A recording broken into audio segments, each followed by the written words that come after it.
అందుకే ఇచ్చింది ఇప్పుడు మనగా తినాలంటే సపోర్ట్ ఇచ్చేటోళ్ళైనా పోలేదు సార్. చేద్దాం మేడం తప్ప సాయం చేద్దాం ఇల్లు నీళ్ళు పెడతాం తప్ప ఇల్లు నీళ్ళు పెడతాం. నువ్వు తమ్ముడుగా మీరు అన్నదమ్ములు ఇస్తారా? పెళ్లి ఇంకో పిల్లాడి వీళ్ళు అన్న పెళ్లి అయితే ఆమె కూడా కనిపించింది బాబు.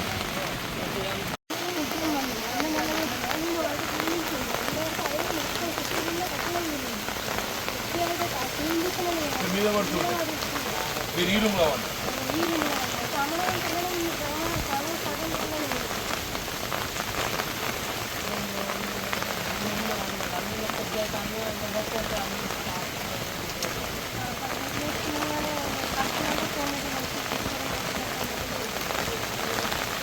ఇల్లైతే ముందు వస్తుంది కాదు.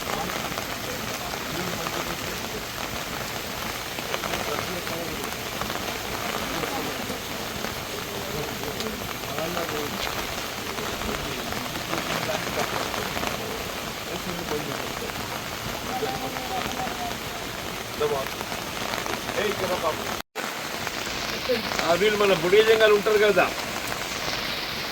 ఎస్సీ కమ్యూనిటీ కింద వస్తారు. అలా బాబు ఇల్లు కూలింది బాబు, వాళ్ళకి వేరే ఏం లేదు. ఆ పన్న అదృష్టం ఏంటంటే మీద వాళ్ళే, అదృష్టం ఏంటంటే మీద వాళ్ళు పూర్తి కూలిపోయింది 100%. మీరు అది రిపోర్ట్ చేసి ఆ రాజు విజిట్ చేయి బాబు. విజిట్ చేస్తే మనం 100% కూలితే ఎంత సాయం చేస్తాం? 100% కూలితే 4500 ఉంటుంది. ఎన్ని కూడా గమ్మతున్నావు.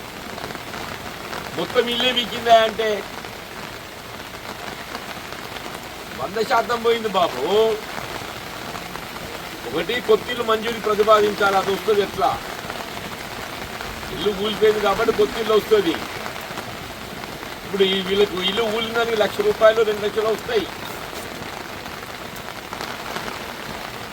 ఆ జియో ప్రకారం ఏదైతే ఉన్నదో ఎంత ఉండదో పెట్టుంది. ఆర్డీఓ గారితో మాట్లాడతా, కలెక్టర్ గారితో మాట్లాడతా, ఫోటోలు పెట్టేసి ఇల్లు ఎవరు పెడుతుందమ్మా.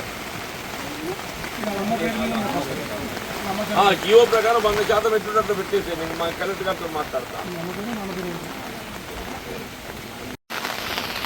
అది మొత్తం ఇల్లు కూలిపోయింది. అసలు అదృష్టం ఏంటంటే 2 రూములు ఉంటే వాళ్ళు ఒక రూముల వల్ల మొత్తం కూలింది. ఇప్పుడు వాళ్ళు 100% కూలి తెలిపిస్తారు సార్.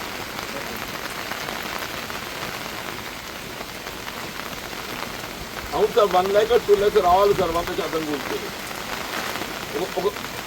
ఒకసారి చూడండి సార్, చూసి ఎంఆర్తో రిపోర్ట్ తెచ్చుకొని మనం ఈ ఫైనాన్షియల్ బెనిఫిట్తో పాటుగా మనం కొత్త ఇల్లు కూడా మంజూరు పెట్టచ్చు